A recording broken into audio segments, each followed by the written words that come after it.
So another thing that get often asked is, why do Rastafari carry dreadlocks? Yeah, why do not, why don't we cut our hair?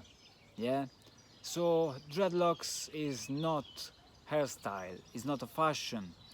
Dreadlocks has a much profounder, much deeper spiritual meaning for the Rasta man and the Rasta woman.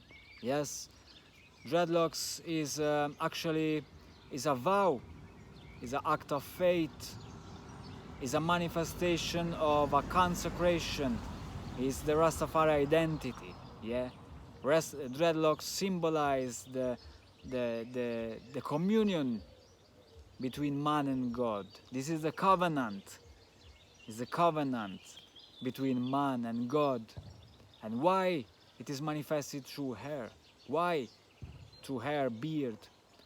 Well, if we look into the Holy Bible, there is a book called the Book of Numbers. And when you go and look and search for number 6, chapter number 6, you will find you will find mention of the Nazarite vow. The Nazarite vow is an act of faith that the consecrated one will take on himself, on herself, to live his spiritual life in a more participated way, in a deeper way. Yeah. So the Nazarite vow say that he or she that will be consecrated as a Nazarite will not cut the hairs of his head, will not drink alcohol, and will abstain from flesh, from death. Yeah. So that is why Rastafari does not eat meat. Yeah, because we don't want to eat what is dead. We don't want to feed ourselves off something that is dead. That's why we don't drink alcohol. Yes, because we don't look for that kind of destruction in life. Yeah, and that's why we have our dreadlocks. So our dreadlocks is the manifestation of that life, original force, divine force inside of I and I, which we express throughout our body, which becomes a channel of this divine energy, and that we do not obstacle and we do not seize by cutting our hair. Yeah, so we let this divine force express, and that's why we stop brushing, we stop cutting, and then eventually you will end up with knots, with dreadlocks.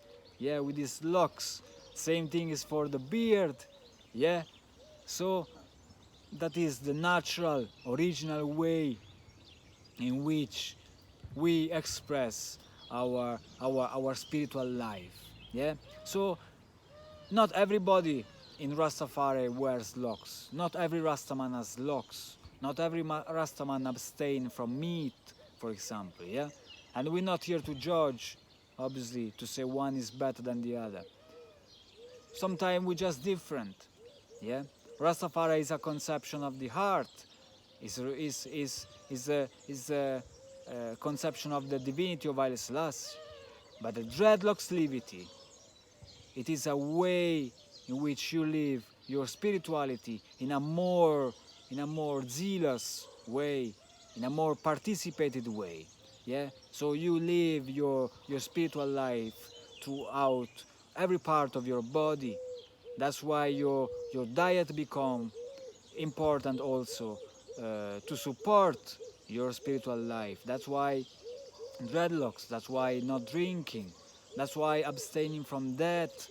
Abstaining from death does not mean only the physical death, but that means also the spiritual death, the psychological death.